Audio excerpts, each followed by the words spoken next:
잠언 4장 23절 우리에게 주시는 말씀으로 알고 우리 한 목소리로 같이 읽도록 하겠습니다. 그 무엇보다도 너는 내 마음을 지켜라. 그 마음이 바로 생명의 근원이기 때문이다. 아멘. 한 절 더 봅니다. 고린도 후서 10장 5절입니다. 고린도 후서 10장 5절에 있는 말씀 역시 한 목소리로 같이 읽도록 하겠습니다. 하나님을 아는 지식을 가로막는 모든 교만을 쳐 부수고 모든 생각을 사로잡아서 그리스도께 복종시킵니다. 아멘. 아멘. 자리에 앉으시기 바랍니다. 어렸을 적 기억인데요. 가을 추석 때 성묘를 갔던 기억이 있습니다. 산소에 가서 이렇게 차례를 지내려고 하는데 산소 앞에 잔디밭 사이에 둥그런 공 같은 게 하나 있더라고요. 저게 뭘까 싶어서 갔더니 수박이더라고요. 밭에서 자라는 것도 아니고 무슨 산소 앞에 수박이 저렇게 한 통 덩그러니 있을까 생각해 봤더니 누가 심은 건 분명히 아닐 거예요. 심으려면 밭에다가 수박을 심지 저렇게 잔디, 수풀 속에다가 수박을 심지 않았을 겁니다. 왜 저기서 수박이 자랄까 싶어서 생각해 보니 언젠가 사람들이 여기를 와서 수박을 먹고 뱉었던 씨앗이 땅에 뿌리를 내리고 자란 거겠구나라는 생각이 들더라고요. 그때 참 생명력이라는 게 대단하구나, 놀랍다라는 생각을 해본 적이 있었습니다. 그런데 그 수박이 이제 가을이니까 뭐 기온도 있겠지만 크게 먹음직하게 먹을 수 있도록 자라지 못하고 이렇게 그냥 보기 좋게만 자라 있는 모습을 보면서 저렇게 잔디 뿌리 속에서 수풀 속에서 뿌리를 내리고 자라는 게 정말 쉽지 않겠다라는 생각을 해본 적이 있습니다. 예수님은 우리 사람의 마음을 밭에 비유하신 적이 있습니다. 그래서 농부가 씨앗을 뿌리는데 뭐 땅에다가 한두 알 이렇게 심는 게 아니라 흩어 뿌리는 거죠. 씨앗을 이렇게 흩어 뿌리는 경우들이 있죠. 상추씨 같은 경우에는 밭을 고르게 해놓고 흩어 뿌리고 흙을 얇게 덮지 않습니까? 그렇게 흩어 뿌리는데 바람에 날려 씨앗이 길가에 떨어지기도 합니다. 결국 그 길가에 떨어진 씨앗은 새들이 와서 쪼아 먹게 되고 돌짝밭에 떨어진 씨앗도 있죠. 흙이 얇아서 자라다가 뜨거운 태양빛에 말라 죽게 됩니다. 어떤 씨앗은 밭이 아닌 가시덤불에 떨어지게 됩니다. 자라기는 자라지만 기운을 막아서 햇빛을 받지 못해서 자라다가 결실하지 못하게 되지요. 좋은 땅 옥토밭에 떨어진 씨앗은 30배와 60배와 100배의 결실을 맺는다. 이런 비유를 예수님이 하신 적이 있습니다. 제자들이 이 비유를 듣고 예수님 그 이야기가 도대체 무슨 의미입니까? 어떤 말씀을 하시려는 겁니까? 라고 묻자 예수님이 씨앗은 하나님의 말씀이다. 그 말씀이 떨어지는 밭의 상태에 따라서 어떤 사람은 열매를 맺고 어떤 사람은 아예 뿌리를 내리기도 전에 싹이 틔우기도 전에 사탄이 와서 집어간다. 이런 말씀을 하시면서 사람의 마음의 밭에 대해서 집중하시고 조명하셨던 가르침을 주셨던 말씀을 우리는 기억하고 있습니다. 예수님의 이 비유가 사람의 마음을 밭에 비유했고 이 밭에 집중했다면 우리는 좀 시선을 바꿔서 시각을 좀 차원을 좀 달리해서 뿌려지는 씨앗에 대해서 한번 집중해 보려고 합니다. 물론 예수님의 비유에는 씨앗은 다 똑같아요. 다르지 않아요. 길가에 떨어진 씨앗은 가벼워서 쭉정이만 있어서 날라가 길가에 떨어진 게 아니라 길가에 떨어진 씨앗이든 돌짝밭에 떨어진 씨앗이든 옥토에 떨어진 씨앗이든 다 동일해요. 하나님의 말씀은 다 동일해요.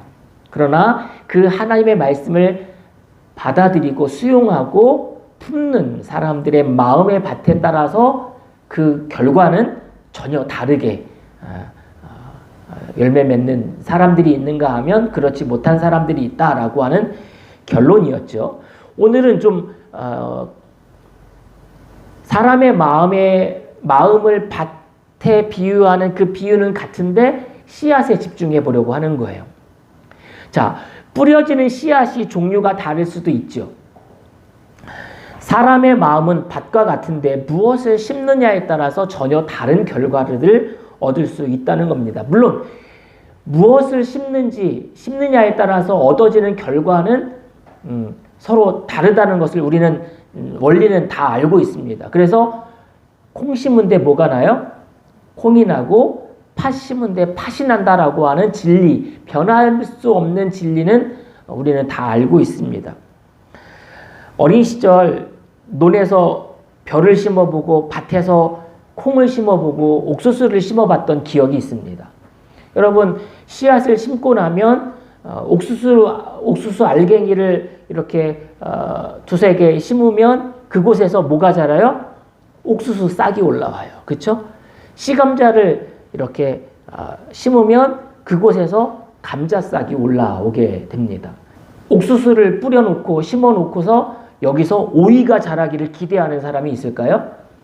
내가 여기서 감자를 심고서 여기서 토마토가 열리기를 기대하는 사람이 있을까요? 전혀 그렇지 않습니다. 자연의 이치와 원리를 아는 사람들이라면 내가 무엇을 심든지 그대로 거둔다라고 하는 그 성경 말씀에 따라 심은 대로 거두게 되죠. 그래서 성경도 우리에게 가르침을 이렇게 주고 있습니다. 같이 한번 읽어볼게요. 시작. 사람이 무엇으로 심든지 그대로 거두리라. 이 말씀은 뭐에 초점을 맞추는 거죠? 무엇을 심느냐. 무엇을 심느냐에 따라서 그대로 거두게 된다는 거죠. 또 야고보서에 보면 이런 말씀이 나옵니다. 같이 한번 읽어볼게요. 화평하게 하는 자들은 화평으로 심어 의의 열매를 거두느니라. 평화하고 화평한 삶을 추구하는 사람들은, 그렇게 씨앗을 심는 사람들은 뭐를 거둔대요? 의의 열매를 거둔다. 마치 농부가 씨앗을 밭에 뿌려 심어서 열매를 거두는 것에 비유하고 있죠. 화평을 심어 의의 열매를 거둔다 라고 하는 비유를 우리에게 가르쳐주고 있습니다. 이처럼 결론적으로 말씀드리면 마음은, 사람의 마음이라고 하는 것은 밭이고 그곳에 뿌려지는 씨앗은 사람의 생각이라는 거예요. 내가 만약 불평하고 원망하고 짜증내는 삶을 씨앗으로 삼아서 내 마음밭에 뿌리고 심으면 결과는 가시덤불과 엉겅퀴가 무성해지겠죠. 그래서 사람은 자기 밭에 무엇을 심느냐, 그리고 자기 밭을 얼마나 잘 가꾸느냐가 중요함을 우리에게 가르쳐주고 있습니다. 오늘 성경 말씀에 보면 이렇게 이야기하고 있죠. 그 무엇보다도 너는 내 마음을 지켜라. 그 마음이 바로 생명의 근원이기 때문이다. 우리의 마음을 지키래요. 그것이 바로 생명의 근원이기 때문이다 라고 가르치고 있습니다. 사실 마음은 전쟁터와 같습니다. 성경도 예수님의 가르침도 우리에게 동일하게 주고 있는데요. 사도 바울은 그렇게 표현하고 있죠. 내 마음의 밭에 무엇이 심겨지느냐에 따라서 거두는 열매는 전혀 다르다라고 가르치면서 육신을 따라 사는 사람은 육신에 속한 것을 생각하나 성령을 따라 사는 사람은 성령에 속한 것을 생각합니다. 이 생각이라고 하는 것에 집중하고 있어요. 곧 육신을 따라 살아가는 사람은 육신의 것을 생각함으로 말미암아 육신의 열매를 맺게 되고, 성령에 따라 살아가는 사람은 내 마음의 밭에 성령에 따라 살아가는 생각을 함으로, 씨앗을 심음으로 성령의 열매를 맺게 된다는 거죠. 그래서 결국 어떻게 된대요? 육신에 속한 생각은 죽음이래요. 그러나 성령에 속한 생각은 생명과 평화래요. 자, 물론 예수님의 가르침처럼 비유처럼 마음의 밭의 상태가 중요해요. 그러나 그것은 일단 우리의 마음의 밭이 옥토와 같이 준비되고 어떤 개간되었음을 전제로 했을 때 그 밭에 무엇을 심느냐는 그 다음 더 중요한 거죠. 그렇죠? 내 마음의 밭이 옥토와 같이 준비됐어요. 그런데 그 밭에다가 육신의 생각을 심어요. 시극히 육신적이고 이기적이고 교만의 생각들을 씨앗으로 심어요. 그러면 얻는 것은 아무리 마음의 밭이 옥토와 같다 한들 거둘 수 있는 열매, 기대할 수 있는 열매는 좋지 못한 열매이겠죠. 어쩌면 마음의 밭이 옥토와 같이 준비가 잘 되어 있어요. 그런데 그곳에 심겨진 씨앗이 육신의 생각, 죄악된 생각이라면 오히려 그곳에서 더 잘 육신의 열매들이 맺혀지게 됨을 볼 수 있죠. 그것은 곧 죽음이다 라고 가르쳐주고 있습니다. 사람의 생각은 마치 씨앗과 같다라고 성경은 우리에게 가르쳐주고 있습니다. 그것이 곧 내 마음의 밭에서 자라서 열매를 맺게 되는데 어떤 사람은 죽음이라고 하는 열매를 맺고 어떤 사람은 생명이라고 하는 열매를 맺게 된다는 겁니다. 결국 우리의 마음의 밭에 어떤 생각의 씨앗을 뿌리느냐에 따라서 거둘 수 있는 열매는 전혀 다르다라고 성경은 우리에게 가르쳐주고 있는 거죠. 근데 예를 들어서 내가 불법을 적당히 저질러도 괜찮다라고 하는 마음의 생각을 가지고 있으면 어떻게 해요? 내가 행동으로 불법을 저지르는 거죠. 그러니까 내 마음속에 어떤 생각의 씨앗을 심느냐에 따라서 결론은 열매는 전혀 달라지게 됨을 볼 수 있습니다. 예수님과 마지막 만찬 자리에서 예수님과 식사를 나누는 동안 가룟 유다의 마음속에는 이미 그 가룟 유다의 생각 속에는 이미 사탄이 뭘 집어넣었어요? 예수를 팔려는 생각을 집어넣었어요. 은 30에 예수님을 팔아넘길 예수님에 관한 정보를 넘길 생각을 이미 가룟 유다의 생각 속에 사탄이 심어놓은 거예요. 씨앗을 심어놓은 거예요. 그 생각의 씨앗이 가룟 유다의 마음속에서 뿌리를 내리고 자라서 실제로 은 30에 예수님을 팔아버리는 열매를 맺게 되는 거죠. 그렇게 됨으로 말미암아 어떻게 돼요? 예수님을 진짜로 팔아버리게 되는 거죠. 어떤 분이 사탄이 내 마음속에서 사람의 마음을 조종하고 사람의 마음을 통제하는 단계가 있다라고 정리해 놨더라고요. 동의됩니다. 그래서 한번 정리해 봤는데 1단계는 집착하거나 강박관념을 갖는 거예요.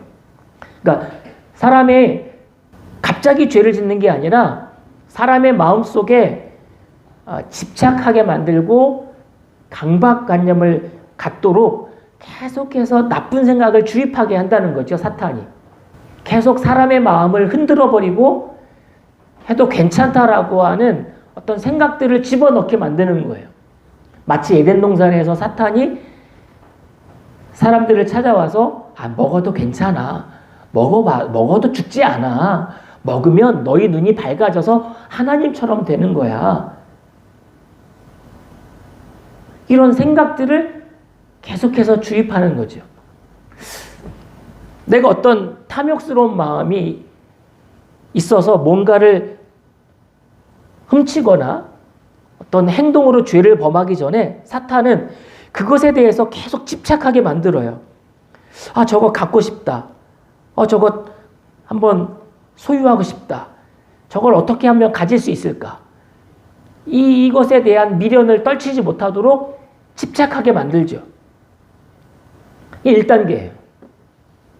여기서 떨쳐버리면 아예 그런 탐욕과 어떤 욕심에 사로잡히지 않겠죠. 그런 죄를 범하지 않겠지만 사탄은 계속해서 내 마음속에 내 생각 속에 저거를 갖고 싶다라고 하는 탐욕적인 생각들을 집어넣는 거죠. 바람을 일으키는 거죠. 그 다음 단계는 억압하는 거예요. 이 억압은 사람의 마음을, 사람의 생각을 사탄이 뿌리채 흔들어 버리는 거죠. 자, 어떻게 하면 저걸 가질 수 있을까? 골똘히 생각하게 만들고 그것에 집중하게 만드는 거예요. 그래서 사람의 생각을 죄악된 행동으로 이끌도록 사탄이 푸시하고 억압하는 단계가 있다는 거예요. 세 번째 단계는 침울하게 만들죠. 마귀가 원하는 대로, 마귀가 집어넣은 생각대로 어떤 수단과 방법을 가리지 않고 이것을 취해요. 준법적이고 합법적인 방법으로 취한 게 아니라 사탄이 주는 방법과 사탄이 생각하게 만들었던 계략을 통해서 취해요. 그리고 나면 여러분 어떠세요? 행복할 것 같지만 불법적인 방법으로 뭔가를 취하고 나면 사람은 알거든요. 이게 잘못됐다는 것을. 그래서 마음이 불안해지죠. 그리고 침울해져요.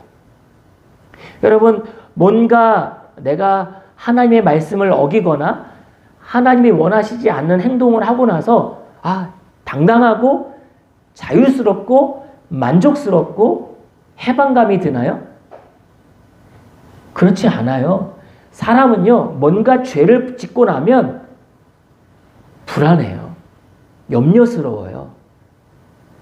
걱정이 찾아옵니다. 내가 왜 그랬을까? 시간을 돌리고 싶고 안타까운 마음에 후회가 들어요. 에덴 동산에서 아담과 하와가 저 먹음직하고 보암직하고 지혜롭게 할 만큼 탐스러운 열매를 따 먹고 나서 뭐 했어요? 하나님의 낯을 피하여 나무 뒤로 숨었어요. 숲을 사이로 숨었어요. 그 전까지만 해도 하나님과의 만남을, 하나님과 함께 살아가는 삶을 즐거워하고 기뻐하고 행복으로 여기고 하나님을 만난다는 설레임과 하나님과 함께한다는 만족감으로 에덴 동산에서 살던 사람들이 죄를 범하고 나니까 하나님 낯을 볼 면목이 없는 거예요. 하나님에게 이 죄가 들통이 날까봐 두려운 거예요. 그래서 숨었어요. 그리고 수치심이 밀려왔죠. 벗은 것에 대한 수치심. 그리고 하나님의 말씀을 어긴 것에 대한 두려움이 찾아왔어요. 죄는 달콤해요.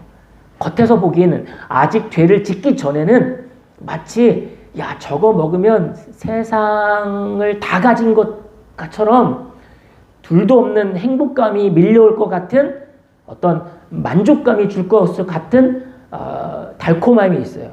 그런데 그것을 한 입 베어 물고 나면 이제는 침울해지는 거야. 내가 왜 그랬을까? 내가 왜 그런 죄를 범했지? 하지 말았어야 되는데 라고 후회되고 시간을 되돌리고 싶은 어떤 그런 안타까운 마음의 상태로 접어들게 되지요.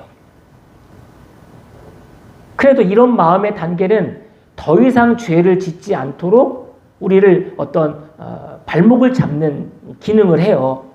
그런데 그 다음 단계는 뭐예요? 포기하게 만들어요, 사람들이. 한 번 죄를 지었으니 다음에는 그냥 어쩔 수 없어. 한 번 발을 디디고 나서는 한 번 했으니 어쩔 수 없지 두 번, 세 번은 그냥 처음에 이 죄를 짓기 전에 두렵고 떨리고 염려스럽고 이런 마음이 별로 없어요. 두 번째부터는 무덤덤해져 버리는 거죠. 포기해버려요.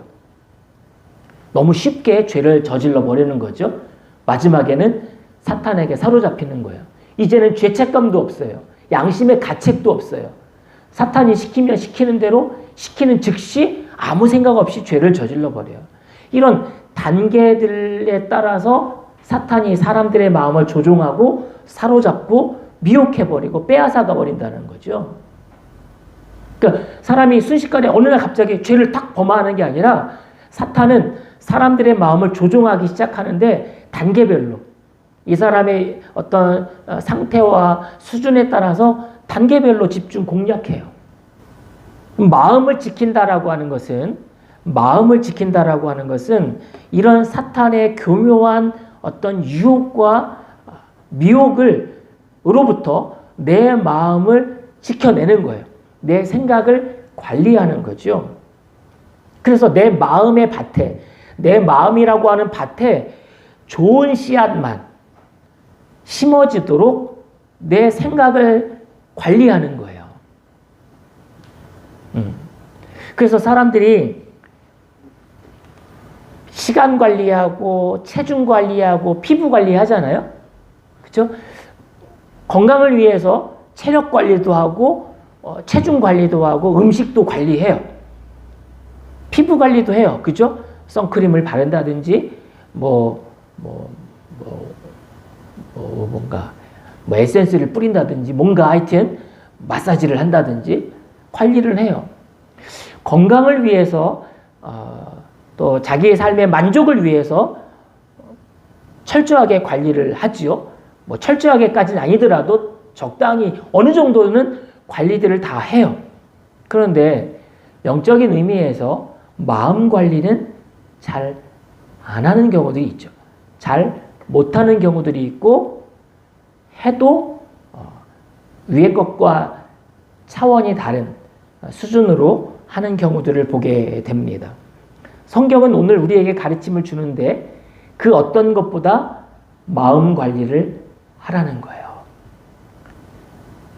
내 마음이 마치 밭과 같은데 예수님의 가르침은 너의 마음의 밭을 옥토와 같이 만들어라, 준비해둬라 라고 가르침이라면 오늘은 그런 마음의 상태, 마음의 밭의 상태를 유지해야 했다면 그 마음 밭에 뿌려지는 씨앗 역시 중요하다라는 가르침을 주고 있는 거죠.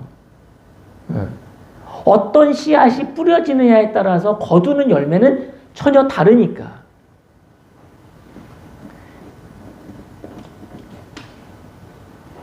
예수님은 어떠셨을까요? 야, 예수님이니까 무슨 마음에 어떤 항상 좋은 씨앗이 뿌려지고 예수님은 특별히 마음 관리를 하지 않아도 되시는 분으로 우리는 여길 수 있지 않습니까? 그런데 예수님도 보면 성경에 보면 철저하게 마음 관리, 이 마음의 밭에 뿌려지는 씨앗을 철저하게 관리하셨음을 우리는 볼 수 있어요.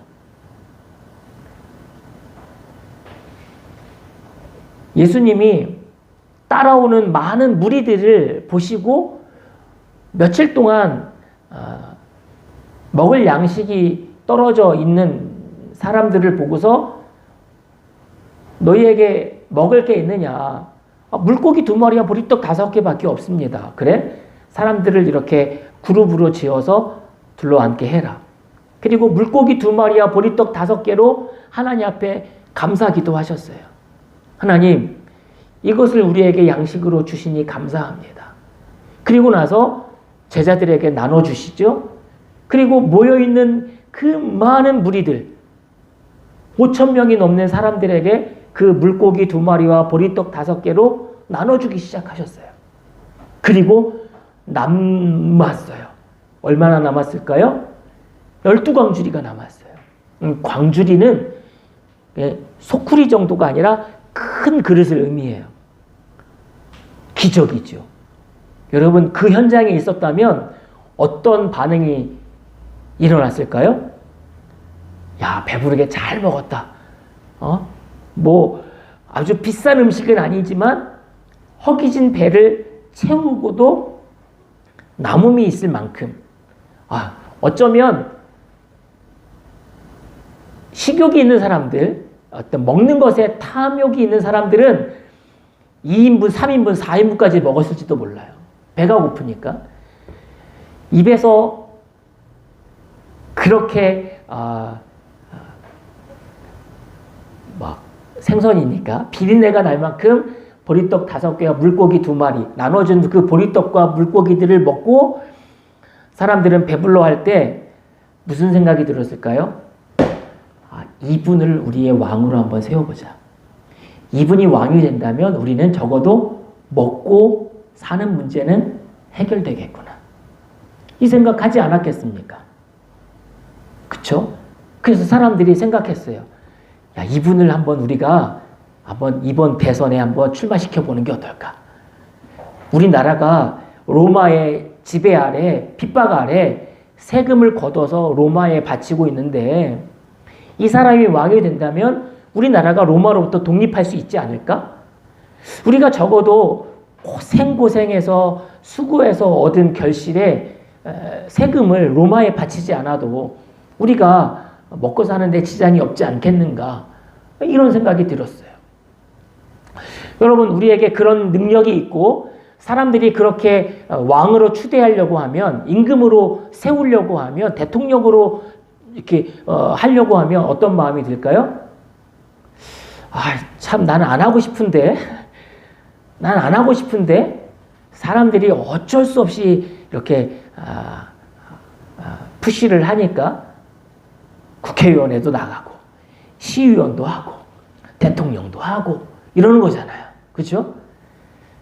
명목상 나는 안 하고 싶은데 주변에서 사람들이 하라고 자꾸 하니까 나라를 위해서, 국민을 위해서 이 몸 바쳐 헌신하겠다고 피를 토하면서 침을 튀기면서 연설하지 않습니까? 그 이면에는 다 뭐예요? 뭐가 있는 거죠? 성공에 대한, 그렇죠? 명예에 대한 인간의 욕심과 집착이 있는 거죠. 예수님도 사람들이 자기를 왕으로 세우려고 하는 움직임이, 어떤 마음의 어떤 생각들을 다 읽으셨어요. 그러면 예수님도 어떤 마음이 들어요? 나는 하고 싶지 않은데 사람들이 억지로 나를 왕으로 삼으려고 하니 내가 한번 왕이 돼볼까? 라고 하는 마음이 예수님에게도 들었을 것 같아요. 예수님이 어떻게 하셔요? 오늘 말씀해 보니까 같이 한번 읽어볼게요. 그러므로 예수께서 저희가 와서 자기를 억지로 잡아 임금 삼으려는 줄을 아시고 다시 혼자 산으로 떠나가시니라. 예수님은 사람들의 마음, 어떤 사람들의 어떤 그 동요되는 마음들을 이미 아셨어요. 그리고 뭐 하셨어요? 그 사람들을 떠나서 혼자 산으로 가셨어요. 가서 뭐 하신 거죠? 기도하셨겠죠. 하나님과 기도하시면서 곱씹어보시고 되새겨보시고 마음을 다잡으셨어요. 뭐? 내가 이 땅에 왜 왔는지, 내가 이 땅에 임금이 되러 온 게 아니라 종이 되러 왔고, 내가 이 땅에서 명예를 얻으러 온 게 아니라 십자가를 지러 왔음을 예수님은 다시 한번 마음을 사로잡는 거예요. 마음을 관리하신 거죠. 우리 같으면 마음이 흔들리고 사람들의 요구에 부응하여 그래 나도 한번 대선에 한번 출마해보고 임금이 되어서 이 땅의 민족들, 고통받고 헐벗고 어려움에 처해져 있는 사람들을 위해서 이 한번 불태워, 이 인생 한번 불태워 섬겨보리라. 합리적이고 누구나 동의할 수 있는 명목하에 그렇게 행동할 수 있겠죠. 그러나 그것이 예수님은 그것이 하나님의 뜻이 아님을 아셨던 거죠. 그래서 그들을 등지고 홀로 산으로 가셨어요. 한 번은 예수님께 사람들이 병든 소녀를 고쳐달라고 부탁하기 위해서 찾아왔어요. 예수님이 그 소녀의 집에 갔어요. 갔더니 이 소녀가 죽은 거예요. 사람들은 슬퍼하고 애통해하면서 모든 상황이 종결되었음을 보면서 좀 제 시간에 방문하지 않은, 뒤늦게 방문한 예수님께 어떤 원망스러운 모습으로 예수님을 대하고 있는 거죠. 그때 예수님이 사람들에게 뭐라고 말씀하셨을까요? 슬퍼하지 마라. 죽은 게 아니라 잠자고 있는 거다. 아니, 사람들이 그걸 모르겠습니까? 잠자는 것과 죽은 것을 분간 못하겠습니까? 근데 예수님은 이 소녀를 통해서 하나님이 영광을 받으시고 뭔가 메시지를 전달하시려는 것을 아셨기 때문에 그렇게 말씀하신 거거든요. 근데 죽은 게 아니라 잠들어 버린 거다라고 말씀하시는 예수님을 향해서 사람들이 뭐라고 반응했을까요? 어떤 생각을 가졌을까요? 아, 그래? 죽은 게 아니라 잠든 거야? 라고 말했을까요? 잠든 거면 다시 일어나겠네? 기대하는 마음이 있었을까요? 아니죠. 예수님을 향해서 조롱하고 비웃었어요. 저는 자는 것과 죽은 거를 저렇게 분간도 못하는 철없는 사람이었나? 라고 하면서 마음속으로 비웃었어요. 여러분, 누군가에게 비웃음을 당하고 조롱을 받아본 적이 있으신가요? 기분이 어떨까요? 되게 불쾌해요. 누군가에게 비웃음을 당했다, 조롱을 당했다, 대놓고 무시를 당했다. 그러면 마음이 불편합니다. 그쵸? 예수님은 그런 상황 속에서도 역시 예수님은 마음이 우리랑 똑같기 때문에 불편할 수 있어요. 근데 예수님은 어떻게 반응하셨을까요? 같이 한번 읽어볼게요. 시작. 예수께서는 그들을 다 내보내신 후에 아이의 부모와 일행을 데리고 아이가 있는 곳으로 들어가셨다. 그리고 소녀의 손을 잡아 일으켜 세웠어요. 그러니 소녀가 곧 즉시 살아났어요. 그리고 걸어 다녔어요. 여러분, 여기서 집중할 게 예수께서는 왜 그 무리들, 그 사람들을 다 그 집에서 내보내셨을까요? 소녀를 살리는 장면을, 그 기적을 그 자리에 앉아있는 사람들이 다 눈으로 목격하면 정말 예수님은 대단하시다. 정말 메시아신가 보다. 죽음을 정복하시고 죽음을 이기시는, 통제하시는 분이시구나. 어떤 시너지 효과가 있지 않을까요?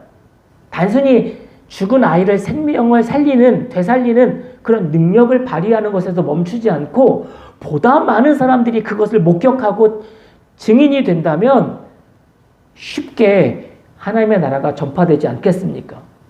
근데 왜 예수님은 그 많은 무리들을 내보내셨을까요? 아마 이거 같아요. 그 무리들이 비웃고 조롱할 때 그 사람들 앞에서 죽은 소녀를 살리면 예수님의 그 기적은 뭐가 되어버리는 거죠? 자신의 능력을 증명해 보이는 어떤 방법밖에 되지 않는 거예요. 사람들이 비웃고 조롱할 때, 야, 내가 그거 못할 것 같아? 벌떡 일으켜 세웠어요. 그러고 나면 그 기적의 동기는 뭐가 돼요? 생명을 귀중하게 여기고 그 생명을 다시 살리는 것을 통하여 하나님의 메시지가 전달되기보다는 그 비웃음을 보란듯이 뭉개뜨리고 그 조롱과 그 비난을 보복하기 위한 동기가 되어버리는 거죠. 예수님은 그런 동기에서 생명을 살리는 분이 아니잖아요. 예수님은 그런 사람들의 비난과 조롱 앞에서 기적을 행하시는 분이 아니거든요. 다 내보내시는 거예요. 그래서 간절하게 그 소녀의 생명을 살리기를 간절하게 원하는 부모들과 그리고 제자들만 그 방에 남겨두고 소녀를 살리는 거죠. 우리 같으면 나를 비웃고 나를 조롱하는 사람들 더 많이 모아다가 직접 눈으로 관찰 카메라를 켜놓고, 자, 사람들의 눈이 의심될 수 있으니 카메라 들이대, 녹화 버튼 눌러, 그래 놓고서 기적을 행할 수 있겠죠. 예수님은 그러지 않은 거예요. 왜? 생명을 다시 살리고 그 소녀를 되살리는 것은 그 사람들의 비웃음과 조롱을 무색하게 하려고 살리는 게 아니거든요. 그쵸? 예수님이 공생애를 시작하기 전 40일 금식하시고 나서 사탄에게 시험 받으실 때 첫 번째 시험이 뭐였죠? 이 돌들로 떡이 되게 하라. 내가 만약 하나님의 아들이거든. 여기서 전제 조건이 뭐죠? 내가 만약 하나님의 아들이거든. 예수님은 돌이 떡이 되게 하실 수 있는 분일까요? 없는 분일까요? 못 하실까요? 충분히 하실 수도 있어요. 그렇죠? 그런데 안 하셨어요. 왜? 사탄이 기정사실을 증명해 보이는 기적을 행하도록 요구하고 있는 거죠. 만약에 예수님이 나 당연히 하나님의 아들이야. 나는 돌이 떡이 되게 할 수 있어. 그래서 돌이 떡이 되게 하면 그 기적의 동기는 뭐가 되는 거예요? 나는 돌이 떡이 되게 할 수 있는 능력을 가졌어. 내지는 나는 너가 제안하고 있는 그 하나님의 아들 메시아가 맞아. 사탄이 요구하고 있는 것에 부응하는 답을 제시하고 있는 것밖에 되지 않는 거죠. 그게 그래서 시험이 되는 거예요. 사탄은 이렇게 우리를 늘 시험하고 우리를 교묘하게 넘어뜨리고 파괴하려고 하고 있는 겁니다. 그래서 예수님도 그런 시험을 늘 받으셨고 그런 유혹을 받으신 거죠. 그런 마음의 어떤 그 관리를 못하도록 계속 시험을 받으셨어요. 그때 예수님도 조차 철저하게 그 마음을 관리하셨음을 우리는 볼 수 있습니다. 자, 우리가 예수님처럼 그런 마음의 상태를 유지하고 지키기 위해서 뭘 해야 될까? 오늘 말씀에 보면 이런 말씀을 우리에게 주시고 있습니다. 하나님을 아는 지식을 가로막는 모든 교만을 쳐부수고 모든 생각을 사로잡아서 그리스도께 복종시키십니다. 그러니까 내 마음의 밭에 뿌려지는 씨앗, 곧 생각의 씨앗을 그리스도께 복종시키는 거예요. 즉, 내 마음에 뿌려지는 생각의 씨앗을 그리스도의 권위 아래 두는 거죠. 그래서 내 생각의 씨앗이 좋은 생각의 씨앗만 심겨지도록 관리하는 거예요. 옛날 어렸을 때 기억인데요. 벽씨를 그냥 무작정 논에 뿌리지 않아요. 소금물에 벽씨를 담가둡니다. 그러면 벽씨가 겉에서 보기에는 다 알이 찬 것 같지만 쭉정이만 있는, 껍데기만 남아있는 씨앗들이 있거든요. 어떻게 될까요? 시간이 지나면 다 물 위로 떠올라요. 그걸 건져내죠. 그리고 나서 가라앉은 씨앗만, 알맹이가 들어있는 씨앗만 싹을 틔워요. 그런 과정을 거치고 나서야 본격적으로 씨앗을, 모종을 키우고 땅에 심는 모습을 본 적이 있는데요. 이런 과정들이 우리에게 필요하다는 거죠. 내 마음의 밭에 좋은 씨앗만 심겨지도록 해야 된다는 거예요.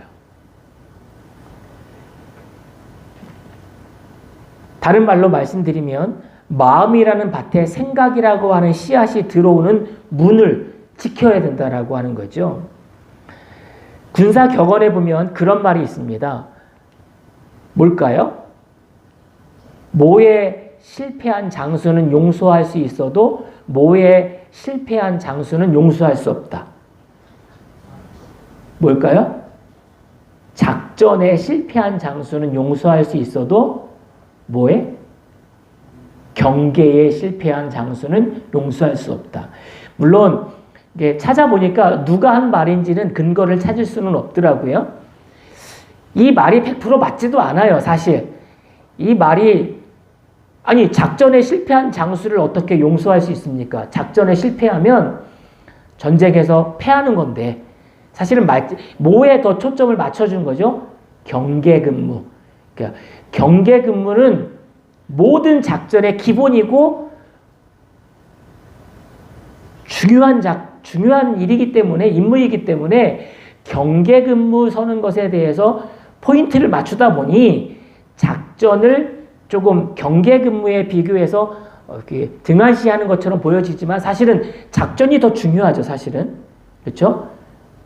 근데 경계근무에 대해서 중요성을 우리에게 말해주고 있는 격언이죠.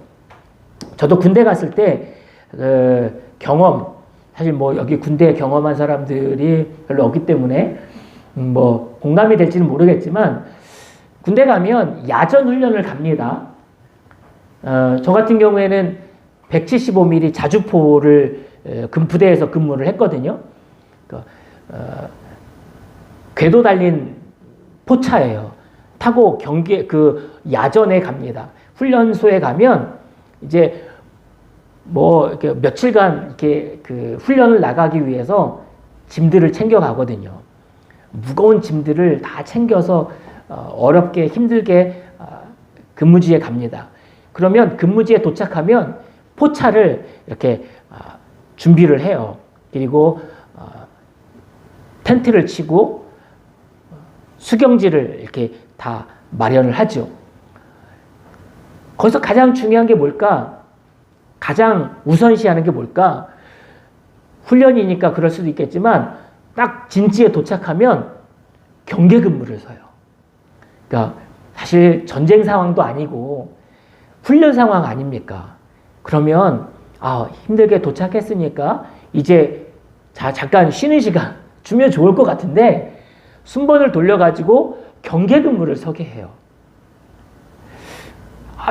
난 생각하면서 이거 무슨 실제 전쟁도 아닌데 좀 쉬게 하지, 피곤한데 힘든데 뭔 순번을 돌려가지고 적이 쳐들어온지 아닌지 경계 근무를 서게 해요. 그걸 보면서 그때는 이해를 못했는데 지금에 와서 생각해 보니 훈련을 실전처럼 그리고 경계 근무는 항상 그렇게 중요한 거구나 라는 생각을 해본 적이 있었습니다.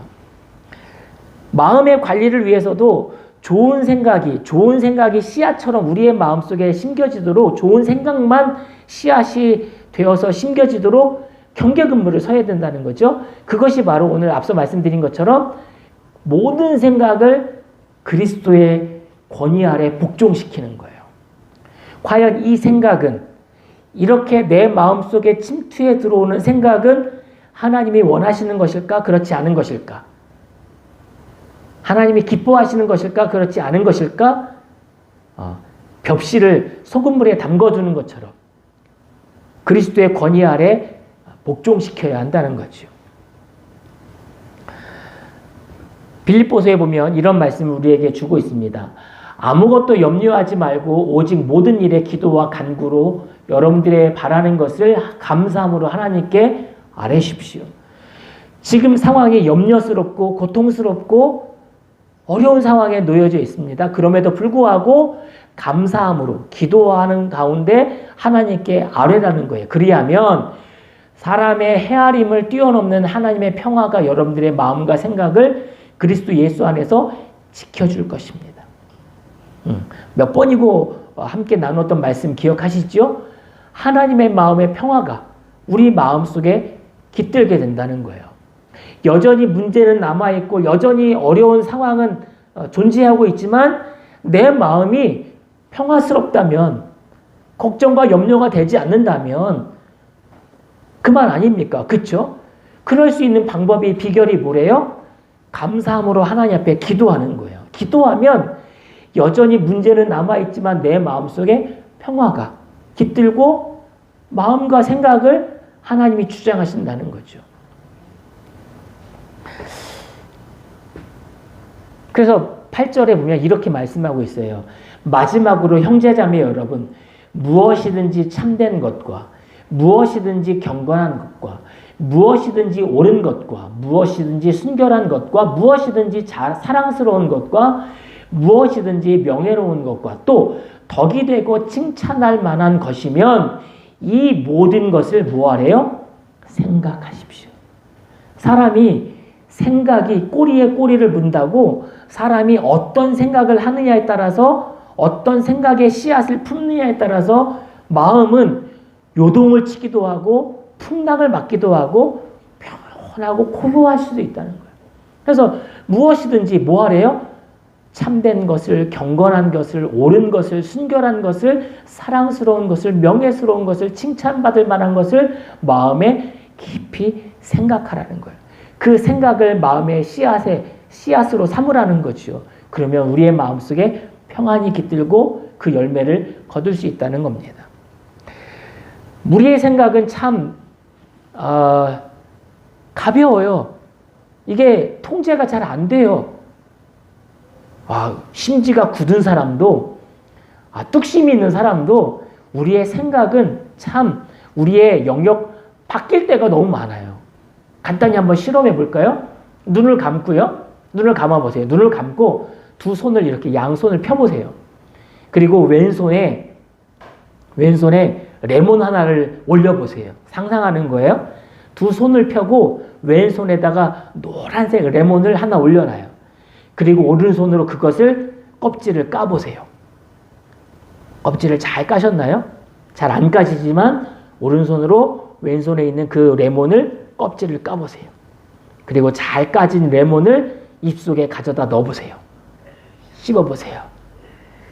눈을 떠보세요. 어떻게 됐습니까? 넣기도 전에 이미 내 안에 침이 고였죠. 그쵸? 생각은 우리가 무슨 생각을 하느냐에 따라서 내 몸은 반응하게 되거든요. 사람은 참 생각이 개인적이고 자기중심적이에요. 아침에 해가 떴다가 저녁에 해가 진다고 생각해요. 그쵸? 근데 해가 뜨고 해가 지는 게 아니죠? 이건 자기중심적인 생각들에 있는 거예요. 사람들의 생각은 자기중심적인 거죠. 거울을 보면서도 참 잘생겼다. 참 이쁘다. 누구보다? 연예인들보다. 자기중심적인 거죠. 그죠? 그런 생각들을 통제하고 그런 생각들을 관리한다는 게 결코 쉽지 않아요. 그래서 오늘 말씀에 뭐라고 말하고 있어요? 마음을 지키라는 거예요. 생각을 지키라는 거예요. 철저하게. 이런 말이 있더라고요. 생각은 행동을 낳고 행동은 습관을 만들며 습관은 인격을 형성하고 인격은 운명을 결정한다는 말이 있어요. 뭐 맞는 말일 수도 있고 안 맞는 말일 수도 있지만 이렇게 뭔가 동기가 되고 뭔가 연결시켜지는 이 모든 과정들은 합리적인 것 같아요. 여기에 덧붙여서 우리의 마음을 잘 지키고 관리해야 되는데 그 마음의 밭을 잘 관리한들 그곳에 뿌려지는 생각들이 부정적이고 원망하고 불평하는 마음의 씨앗을 생각들을 집어넣으면 결과는 아무리 마음의 밭이 고르게 준비되어 있어도 옥토와 같은 마음의 밭이 준비되어져 있어도 뿌려지는 씨앗이 엉망이라면 거둬들이는 열매 또한 엉망일 수밖에 없는 거죠. 마음 지키기. 예수님도 마음을 철저하게 지켰어요. 흔들리는 마음, 유혹하는 어떤 마음을 그런 철저하게 지키셨어요. 우리가 우리 마음을 지키지 않으면 우리 마음은 정말 흔들릴 수밖에 없어요. 그 마음을 지키기 위해서 마음밭에 떨어지는 생각들을 통제해야 돼요. 이스라엘 백성들이 광야에서 살아계신 하나님의 현현을 불기둥과 구름기둥으로 목격했고 날마다 매일 아침 거둬들이는 만나를 통해서 하나님의 공급하심을 경험했음에도 불구하고 그 생각이 끊임없이 불평하고 원망했어요. 먹을 양식이 부족하다. 고기를 먹지 못한다. 너무 덥다. 너무 춥다. 이런 생각들이 거듭됨으로 말미암아 이스라엘 백성들은 광야에서 다 쓰러졌어요. 죽음을 맞이하게 되죠. 여러분 마음 관리도 중요한데 그 마음밭에 떨어지는 씨앗도 중요해요. 생각을 통제하고 관리해야 돼요. 그리스도의 권위 아래 복종시켜야 돼요. 믿음 안에서 생각하고 믿음 안에서 말하는 그래서 그 마음밭에 뻗어지는 씨앗이 하나님이 원하시는 건강한 씨앗 될 수 있기를 주님의 이름으로 축복을 드립니다. 기도하겠습니다.